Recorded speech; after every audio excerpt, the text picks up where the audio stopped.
नमस्कार दोस्तों, स्वागत है आपके अपने YouTube चैनल मॉरल स्टोरीज़ पर। मैं हमेशा की तरह आपके लिए एक बहुत शानदार कहानी लेकर आया हूं जो दान से संबंधित है। तो चलिए शुरू करते हैं। दान करना हमारे समाज में अति शुभ माना जाता है, लेकिन कई बार यह दान दुख का कारण भी बन जाता है। इसे हम कहानी के माध्यम से समझते हैं। एक समय की बात है, एक बार एक गरीब आदमी एक सेठ के पास जाता है और भोजन के लिए सहायता मांगता है। सेठ बहुत ही धर्मात्मा था, वो उसे पैसे देता है। पैसे लेकर व्यक्ति भोजन करता है और उसके पास कुछ पैसे बचते हैं, जिससे वो शराब पी लेता है। शराब पीकर घर जाता है और अपनी पत्नी को मारता है। पत्नी दुखी होकर अपने 2 बच्चों के साथ तालाब में कूदकर आत्महत्या कर लेती है। कुछ समय बाद उस सेठ की भी असाध्य रोग से मृत्यु हो जाती है। मरने के बाद सेठ जब ऊपर जाता है तब यमराज बोलते हैं कि इसको नरक में फेंक दो।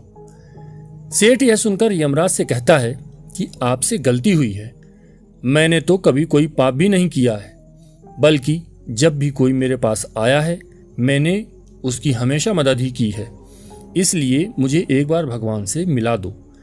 तब यमराज उससे बोलते हैं कि हमारे यहाँ तो गलती की कोई संभावना नहीं है, गलतियाँ तो तुम लोग ही करते हो। पर सेठ के बहुत कहने पर यमराज उसे भगवान के समक्ष पेश करते हैं। भगवान के सामने जाकर सेठ बोलता है, प्रभु मैंने तो कोई पाप किया ही नहीं है, तो मुझे नरक क्यों दिया जा रहा है।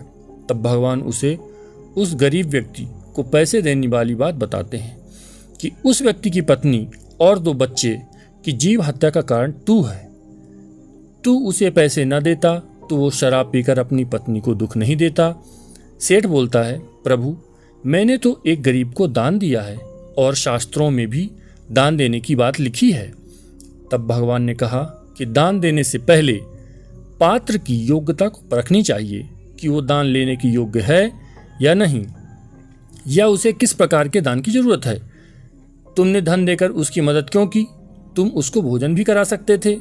और रही बात उसकी दरिद्रता की, तो उसे देना होता तो मैं ही दे देता। वो जिस योग्य था उतना मैंने उसे दिया। जब मैंने ही उसकी अयोग्यता के कारण उसे सब कुछ नहीं दिया, तो तुम्हें क्या जरूरत थी उसे धन देने की? तुम उसे भोजन भी करवा सकते थे। और तुम्हारे दिए हुए धन दान के कारण 3 जीवों की हत्याएं हुई हैं और इन हत्याओं के पाप का फल अब तुम्हें भोगना पड़ेगा। सो कहने का तात्पर्य यह है कि दान देना बुरी बात नहीं, लेकिन देने से पहले ये परख लें कि आप जो दान दे रहे हैं उसका उपयोग किसी पाप कर्म में तो नहीं हो रहा है। आप पहले देखें कि आपका दान किसी का भला करने में सार्थक हो भी रहा है या नहीं। भले ही दान हेतु आपके भाव श्रेष्ठ हों, लेकिन अगर आपके द्वारा दिए गए दान से कोई पाप कर्म फलित होता है तो आपको उस दिए दान के पुण्य के साथ साथ उसके पाप के फल को भी भोगना होगा।